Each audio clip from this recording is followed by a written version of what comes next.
Donc je peux dire que l'attitude générale de ces Algériens pendant la Première Guerre mondiale a été celle d'un attentisme prudent. Que va être l'avenir? Et c'est cet attentisme prudent qui a été baptisé par l'administration française, qui a été baptisé loyalisme. Ils ne se révoltent pas, donc ils sont loyalistes. Bien sûr, il y avait un loyalisme intéressé de la part de tels notables, de la part de tels agents d'administration qui espéraient bien tirer des profits d'un grand nombre d'engagés, d'un grand nombre de gens qui ne protesteraient pas, bien sûr, mais vous avez eu des gens qui y croyaient.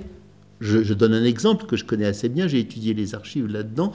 Ceux qu'on appelait, entre guillemets, les élèves maîtres de l'école normale de Bouzaréa, les futurs instituteurs, ont été parmi les plus importants à s'engager volontairement dans l'armée française. Pour eux, ils croyaient à l'idée d'une union sacrée, de la civilisation contre la barbarie. Alors, en France, au début de la guerre, je viens sur le terrain maintenant du front, les jeunes recrues ont beaucoup souffert. La guerre de mouvement de 1914 a provoqué des hécatombes, des morts, des mutilés, des gelures de pied, des catarrheux, des pulmonaires, des phtisiques, et il y a eu des paniques, et il y a eu des abandons du champ de bataille, et il y a eu des refus de marcher, d'où des exécutions sommaires et des décimations que j'ai vues dans les archives et que j'ai prouvées. Et j'ai fait un article sur les décimations dans l'armée française à un moment où un historien renommé sur la question avait dit qu'il n'y avait jamais eu de décimation dans l'armée française. Et là, ça m'a valu à l'époque quelques petits désagréments. Bien. Il y en a eu 3, dans 3 divisions, je ne vous dirai pas lesquelles. La première, ça a été des Juifs d'Algérie. On en a tué 1 sur 10 dans une compagnie. La deuxième, c'était la 37e, c'était des Algériens, là aussi pareil. Et la dernière, c'est, si je me souviens, oui, le 15 décembre 1914, c'était dans la 38e, donc là c'était des Tunisiens. Bien, peu importe. Et ensuite s'installe la guerre de position. Et je n'ai plus vu la trace d'une seule décimation. Ah, voilà. Mais il faut dire que lorsque vous êtes dans les archives de Vincennes, lorsque vous voyez les archives, les cartons d'archives de 1914. Pour une division, c'est 3 mètres de long. En 1915, c'est 1 mètre. En 1916, c'est ça. Pourquoi? Tout simplement parce qu'on écrit de moins en moins. Le téléphone s'est installé, la guerre de position s'est installée, avec elle le téléphone. Si bien qu'il y a peut-être eu, mais je n'en sais rien, des ordres d'exécution qui ont été donnés, et des exécutions qui ont été faites, mais on ne peut pas le savoir comme on pouvait le savoir à la bonne vieille ressource écrite des papiers de 1914. La technologie commençait déjà à faire ses fruits. Bien. Pendant l'hiver 1914-1915, certainement par crainte que se produise une insurrection, et pour mieux encadrer les hommes, le commandement militaire a repris en main et a mieux instruit ces Algériens, ces tirailleurs. Et quand on voit les rapports des supérieurs sur les tirailleurs algériens en 1914 et qu'on les compare à ceux de 15, 16, 17, 18, ça n'a plus rien à voir. Les rapports à partir de 1915-16 deviennent... c'est des apothéoses, on les encense de plus en plus, que ce soit à l'Artois, dans la bataille d'Artois, sur la Somme, à Verdun, et puis dans l'effroyable chemin des Dames. Et l'apothéose, c'est en 1918. Et le plus extraordinaire, c'est que les soldats qui reçoivent le plus de décorations, qui sont le plus décorés, vous savez lesquels c'est? Ce sont ceux du Constantinois qui ont participé à l'insurrection de 1917, qui ont été enrôlés de force et qui reçoivent... Alors, il y a eu certainement des calculs de la part des dirigeants, des chefs militaires, dans leur volonté de les apprivoiser, mais c'est quand même assez étonnant pour un historien de voir ça. Je dirais que ce qui Il y a eu certainement une bonne politique indigène, séductrice. On va plutôt de les frapper, on va faire des négociations. Mais moi je dirais, ça m'a valu des ennuis de la part de certains gauchistes historiens, il y a eu une véritable, que ça plaise ou que ça ne plaise pas, une véritable intégration des Algériens dans l'armée française. Et finalement, du fait de l'intelligence d'un certain nombre d'officiers, l'ordre militaire est apparu à beaucoup d'Algériens, ils le disent dans leurs lettres, moins oppressif et moins discriminatoire que ne l'était l'ordre colonial. Pourtant, au départ, par exemple, pour les permissions, les Algériens n'avaient pas les mêmes droits que les Français. Par exemple, il ne leur était pas permis d'aller dans des familles françaises. Mais dès le début, il y a des familles françaises qui ont accepté de les recevoir. Et les Algériens ont très vite compris comment il fallait pour négocier, pour passer en dessous, dans le souterrain. Et finalement, à partir de 1917, je ne dirais pas qu'il y a une totale égalité, mais il y a quand même beaucoup moins de discrimination. Et je peux dire que, d'une manière plus générale, pour toutes les guerres, dans cette boucherie qui broyait indistinctement les hommes, qu'ils soient français, qu'ils soient, etc., une peau en valait une autre. Et il y a eu une régression conjoncturelle, j'entends bien, de la discrimination. Et l'accueil des civils français, lorsqu'ils ont vu arriver ces Algériens, a été en général assez chaleureux, voire même enthousiaste, avec des nuances. Bon, je parle de pays que je connais un peu. À Aix-en-Provence, ils n'ont pas été très bien accueillis. Mais je ne sais pas si vous connaissez Aix-en-Provence. À Aix-en-Provence, il n'y a pas que Caroline Fourret. Hein. Il y a aussi une grande bourgeoisie, Caroline Fourret en est issue d'ailleurs, qui est très catholique, qui est très comme ça, et ils ont été mal accueillis à Aix-en-Provence. Donc, c'est pour ça qu'il y avait un camp près d'Aix-en-Provence, on l'a évacué ailleurs. En revanche, dans le Languedoc, pays viticole, ils ont été accueillis à... Ce sont les victimes de ces salauds qui nous font baisser les prix de notre vin. Bon, c'est-à-dire qu'ils étaient anticolonialistes par concurrence contre les producteurs de vin algériens. Et puis là, il y a deux officiers qui ont relevé ça. À Alès, ils sont accueillis, Alès, gare. Ils sont accueillis en transport et l'officier dit « Oui, mais la majorité de la population qui les a bien accueillis, ce sont des protestants. » Et ils reçoivent bien des musulmans. Autrement dit, les minorités religieuses peuvent s'entendre, peuvent se concerter. Bien, j'en sais rien, mais...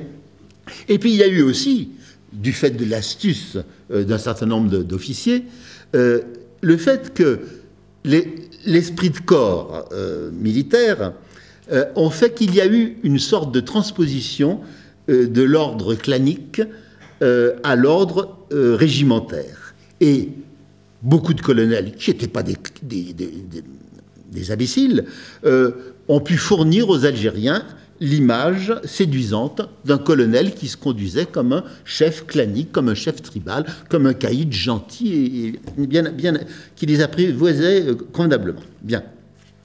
Globalement, donc, vous verrez les statistiques, l'Algérie a fourni à la France autour de 250 000 hommes jeunes, souvent c'était des adolescents, et pour la première fois de leur vie, avec les ouvriers dont je vais parler maintenant, ils ont connu les vents de l'extérieur, ils ont humé les vents de l'extérieur pour le pire, mais peut-être pour un meilleur, avec une interrogation. Alors, deux mots sur les ouvriers. Tout d'abord, pour vous dire qu'à la veille de la guerre de 1914, il y avait très peu d'ouvriers algériens en France. J'ai vécu donc 29 ans en Lorraine, j'ai pu interroger beaucoup de familles algériennes qui travaillaient dans les parents, enfin j'avais des étudiants d'origine algérienne, ils avaient souvent un accent lorrain absolument, c'était très marrant. Il y en avait un, il s'appelait Abdelrahman, mais au début, quand il parlait, je lui disais, parle plus lentement. Il avait un accent de Metz, et l'accent de la Moselle, si vous connaissez le coin, c'est quelque chose. Hein. Enfin, peu importe, ça c'est des détails personnels. Donc, il y a eu, brusquement, pendant la guerre de 14, une montée spectaculaire, exponentielle des travailleurs algériens. Bon. on sait que pendant pendant les 15 premiers mois de guerre, les Algériens étaient libres de se faire embaucher comme ils le voulaient, par les entreprises qu'ils voulaient. On les a appelés les travailleurs libres. Alors, voilà. École professionnelle municipale, là j'ai recopié intégralement, municipale de blessés militaires, atelier de confection de travail de la fourrure. Tassin la demi-lune, alors comme j'ai fait cette conférence ailleurs qu'à Lyon, j'ai mis banlieue ouest de Lyon, au centre en premier plan, un ouvrier algérien devant la table de travail, et ça c'était bien dans la légende, hein. C'est ce monsieur.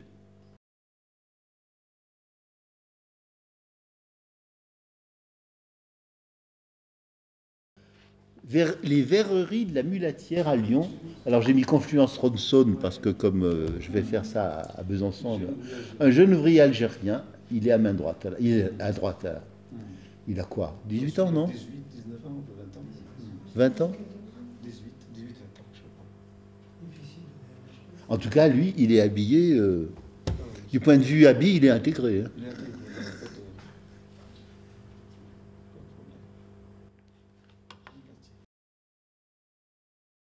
Et puis, il y a eu des décrets qui ont fait que c'est devenu impossible.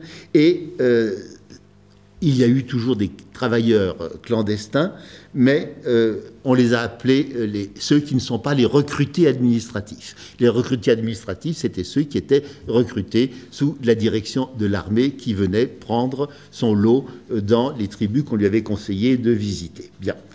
La situation de ces jeunes travailleurs, recrutés donc entre guillemets administrativement, parfois de jeunes adolescents, souvent désignés par leur caïd comme devant faire l'affaire, elle a été remarquablement étudiée par le sénateur du Rhône, Paul Cazeneuve. Je vous en parle parce que j'ai habité pendant 17 ans de ma vie au 37 de la rue Paul Cazeneuve, donc quand j'ai vu ça dans les archives, ça m'a fait quelque chose. Et c'est un rapport terrible, mais en même temps pudique, de ce sénateur. Et lui, finalement, il se rallie aux vues des jeunes Algériens. Oui, il faut leur donner la citoyenneté. C'est comme ça qu'on s'en sortira. Alors que le sénateur Cazeneuve, il devait être quoi, radical. C'était pas un gauchiste effréné, vous voyez. Bien. Donc, vous avez, dans la dernière page de mes statistiques, vous avez le recrutement des travailleurs algériens pendant la guerre de 1914-1918. Bon, je passe rapidement sur des détails, parce que je ne voudrais pas vous encombrer l'esprit, et sur les effets globaux de cette guerre sur l'Algérie. Donc, simplement, les hommes s'initient à une vie qui n'est plus celle de leur pays d'origine, de leur tribu, de leur douar. Les ouvriers connaissent l'usine, ils connaissent la revendication, certains connaissent la grève, certains participent à des grèves. Et certains, et de plus en plus au fur et à mesure que la guerre se prolonge, connaissent des familles françaises, et cela, ça crée des habitudes qui ne sont pas forcément compatibles avec le maintien de l'ordre colonial. Bien. Et en Algérie, il suffit de voir la presse de l'époque, la presse en français, bien sûr. Il y a une espèce de hantise de ce qu'on appelle dans le Républicain de Constantine, par exemple, entre guillemets, c'est l'esprit ouvrier de France. Ou alors, là, c'était pas dans le Républicain de Constantine, c'est dans la dépêche de Constantine, nous avons affaire au syndrome du tirailleur libéré. Bon. Nouvel état d'esprit des indigènes au lendemain de la guerre, et je vous signale quand même que les futurs cadres de l'Étoile nord-africaine, qui est le premier parti qui annonce les prolégomènes du nationalisme algérien, créé en mars 1926, passent par le Parti communiste.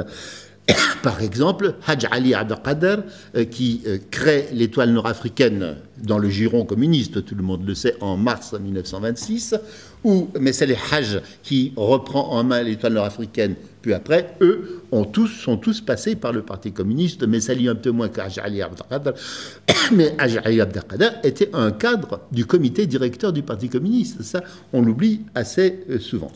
Donc, moi, je dirais qu'en gros, la France, à la fois, elle opprime, bien sûr, mais en même temps, elle libère. Connaître la norme du travail d'usine, connaître la technologie moderne, la technologie militaire notamment, connaître les images de l'efficacité industrielle. Je vous lis ça m'avait frappé. Le tirailleur Mohamed Mekdoud, le pauvre, il est traduit en 1917 en conseil de guerre pour avoir fait parvenir à sa maman son livret d'instructions sur le fusil mitrailleur. Et il y avait un mot accompagnant ce livret d'instructions. Il lui dit « Je te demande, maman, de conserver soigneusement ce livret, cela pourra nous servir plus tard. » Je ne l'invente pas. Bien. Donc, pour ce qui est des pertes, du nombre de morts et de blessés, le prix payé par les Algériens en nombre de morts et de blessés a été sensiblement le même que celui des Français, mais ils ne sont pas morts exactement de la même façon, parce que on sait que beaucoup de Français sont morts dans les tranchées, suite notamment à des gelures de pied, à des maladies, et on voulait absolument éviter ça aux Algériens.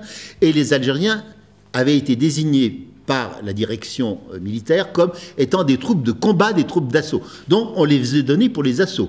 Et quand l'assaut avait été fait, on les retirait du front et on les mettait en garnison à l'arrière. C'est-à-dire qu'ils sont morts davantage que les Français en première ligne, mais ils sont moins morts dans les tranchées que les Français. Je signale quand même, parce que c'est très peu connu, qu'un certain Georges Clemenceau a réussi à obtenir du Parlement une loi qui vote l'égalité des pensions de guerre des Français et des Algériens.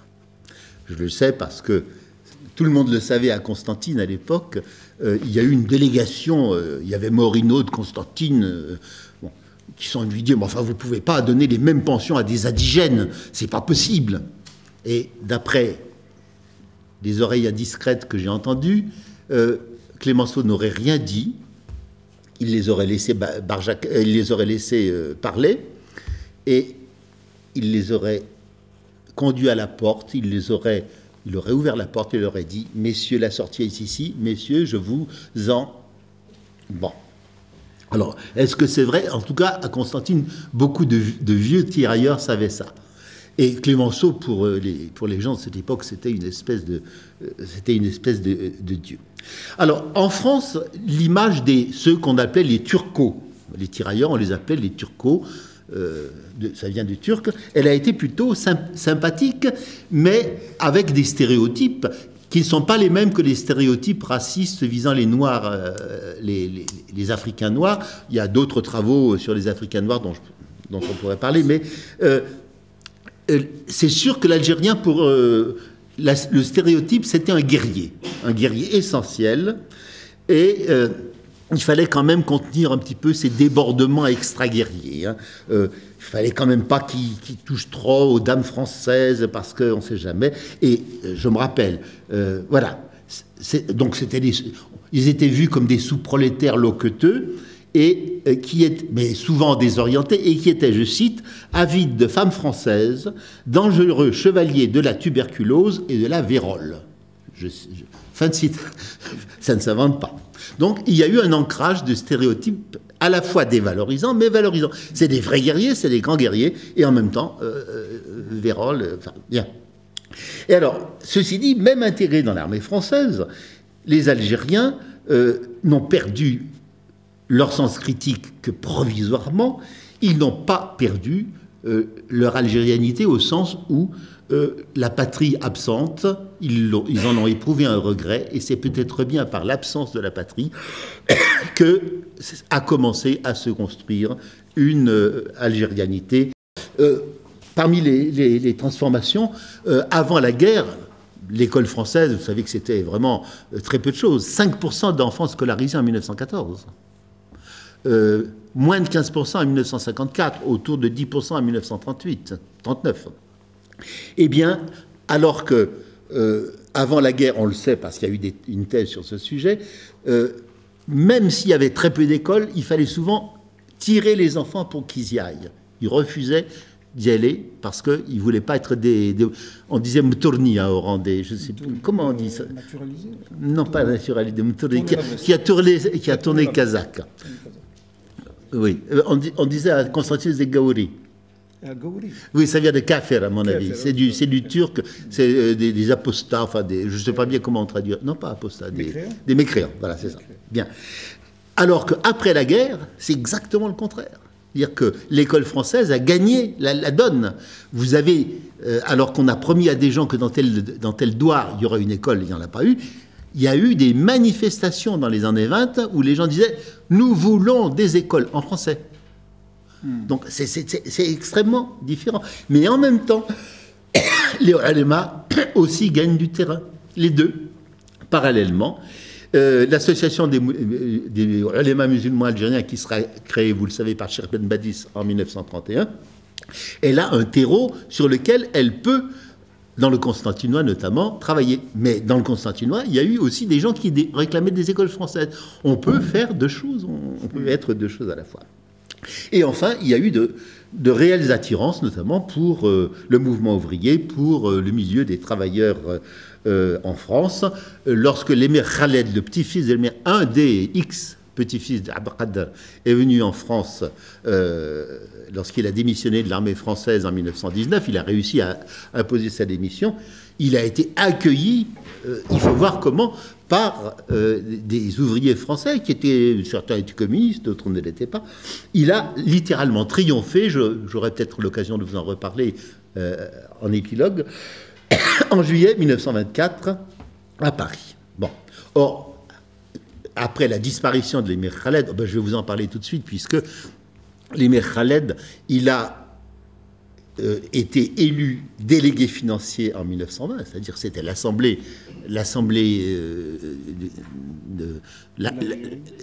c'était l'assemblée algérienne, et cet émir Khaled, il a fait campagne publiquement pour l'égalité citoyenne. Je me rappelle, il a reçu à la mosquée Sidi Abdelrahman en 1922, le président, ça devait être Mitterrand à cette époque-là.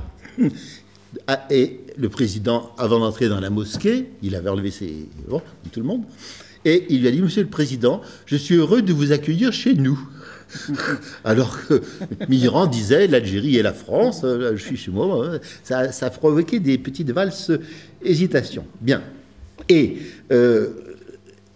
en 1926, vous savez que l'étoile nord-africaine émerge du giron communiste, de l'Union intercoloniale, qui était une association sous l'égide du Parti communiste.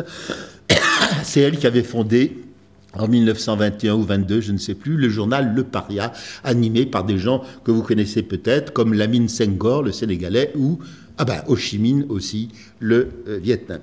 Donc, en épilogue, ce que je dirais, c'est que en Algérie, tout a changé. Mais même si tout a changé, rien n'a décisivement changé, n'a vraiment changé du point de vue du système de pouvoir. Il y a eu la loi, ce qu'on appelle la loi Jonard, qui a raboté quelques aspérités un petit peu trop voyantes des inégalités, de la discrimination, notamment en matière fiscale. Et il y a eu aussi des distributions de ce qu'on appelle les licences de café mort. Bon, il s'est bien conduit, on va lui donner une licence de café mort. Mais en même temps, comme il y a eu une légère, mais réelle quand même, augmentation des élus algériens dans les assemblées locales, aux élections locales, il n'y a jamais eu de députés au Parlement à cette époque-là. Bien.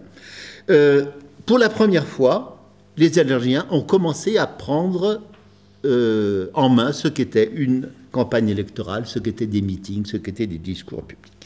Mais encore une fois, je le répète, la grande promesse de 1914, la citoyenneté en échange du service militaire obligatoire, n'a jamais été une seule fois sérieusement envisagée par Paris.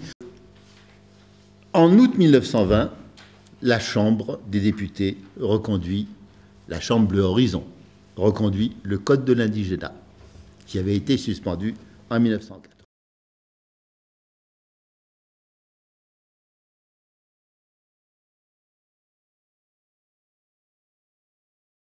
Donc voilà, en conclusion, épilogue, suite à cette guerre, les frustrations ont été grandes parce que les Algériens ont été conscients d'avoir aidé la France à l'heure du danger, ils se sont sentis valorisés, et au fur et à mesure que les années passent, devant la déception, s'installe chez les Algériens, j'ai interrogé beaucoup de vieux tirailleurs à l'époque où ils étaient encore en vie, cette idée que ceux qui ont gagné la guerre, ce sont les tirailleurs et les Américains. Donc, je dirais, pour terminer, que la Première Guerre a enclenché le cycle des promesses non tenues et des illusions, enfin, à capital variable, à capital érodable. Je pense qu'elle a puissamment contribué à révéler l'Algérie à elle-même. Alors, est-ce que ce sont des occasions manquées donc, même si l'histoire n'est jamais écrite, préécrite, même s'il y a des carrefours de l'histoire où la décision hésite à se prendre, les blocages et les refus comportent en système leur propre logique, d'où le 1er novembre 1954. Bien, je pourrais vous raconter, j'ai interrogé aussi Farhat Abbas, j'ai interrogé le docteur Benjeloul, enfin beaucoup de gens, mais j'aurais trop de choses à vous dire. Ben Bella, oui, pour ce qu'il avait à dire, Ben Bella. Mais j'ai interrogé Aït Ahmed aussi. Parce qu'on a estimé en 1962 que l'Algérie étant indépendante, on a gelé en 1962, au taux de 1962, les pensions, alors que pour les Français de France, elle a continué à évoluer.